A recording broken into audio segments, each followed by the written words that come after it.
So another thing we want to look at with cardiovascular is you want to listen to where did you hear the heart sound.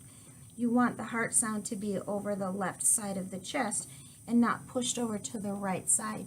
That's called the PMI, or the point of maximal impulse. And like I said, it should be about the third to fourth intercostal space over here on the left side. If it is pushed over here, it could signify a pneumothorax. And we will also check his femoral pulses. Okay, they are feeling them and they feel wonderful. So we listen to bowel sounds, but you also want to mildly press on the abdomen. Is it soft? Babies have a round abdomen and generally not flat. You don't want to see a very flat one because that could signify some other issues. So you want it to be round and soft and not tender. If they are crying when you're lightly pressing, that can be a sign of distress. Another thing is you don't want to feel loops in there. You can actually feel bowel by feeling that in there, and that's a very common issue with babies. So you want to be careful not, if you feel that, then you need to notify the doctor. And then we'll look at his cord, and you want to look for 3 vessels. 3 vessels is normal. 1 artery and 2 veins. I can see that in there. Yep, and this cord is moist and it's clamped. So we'll just leave that right there. Wonderful. Okay, so then we're going to go ahead and we're going to take his diaper down and look at him. And be careful, he might go on you. So what we're going to look at is we're going to look at his penis to make sure that it looks good with the foreskin. And we're going to check his testicles. We want to make sure that his testicles are descended. And look to see if there's any fluid in the scrotum, which can be called hydrocele. So let's check.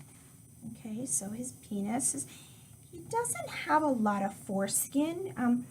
It almost looks like it's a little bit incomplete. The foreskin should come up a little bit more than it is. See how it's pulled down and you can see the meatus? And you want the urethral opening to be right at the tip. Do you see it at the tip? Mr. Doe, do you want to come look at this? I don't see it at the tip. I actually see it down here a little bit underneath. So right now this isn't an issue because he has voided, he has peed, so we know that urine can come out of there. But later on in life, having that urethral opening not at the tip can cause problems in boys. So that will be something that the doctor will need to look at also. And then his scrotum, I'm going to push down lightly to see if I can feel, yep, there's 1 testicle. There's another testicle. Sometimes those testes can still be up in the inguinal canal, but his are low.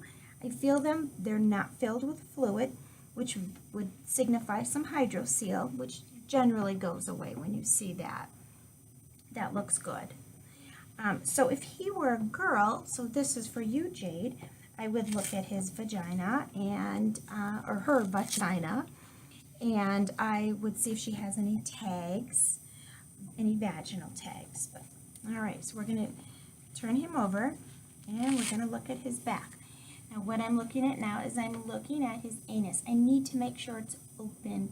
They can have what's called an imperforated anus where it's not opening, and that is an immediate surgical need. And it's open. Actually, he's got just a little bit of meconium, which is the first stool on the diaper, so that's wonderful.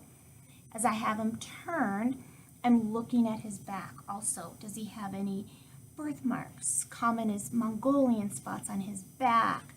And does he have an opening down in the lower part of the back? That can signify something didn't close in development, and the spine will be exposed if that's a problem.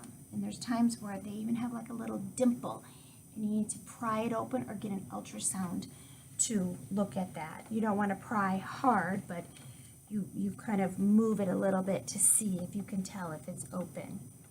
And then looking at his legs, he's moving his legs great. And actually something that a lot of people forget, count his toes. Does he have 5 toes, each foot? Does he have 5 fingers on each hand? That's very common for babies to have 6. And you want to make sure that you see that right away. And there's no webbing of his toes. Everything looks good. He's moving them. He actually looks very good. He's incredible. I'm going to get a OFC on him. And that is a head measurement to make sure. Yep, I got exactly what they got when they measured him. And I'm not going to do a length because they did get a length, but sometimes I get an OFC just for my baseline assessment. At times, if there's any issues with the abdomen, I would get a circumference, an abdominal circumference, which would be right above the umbilicus. So here I can show you that just so you know. It's right, he doesn't seem to mind anything. That's awesome. So right above the umbilicus, you would get that.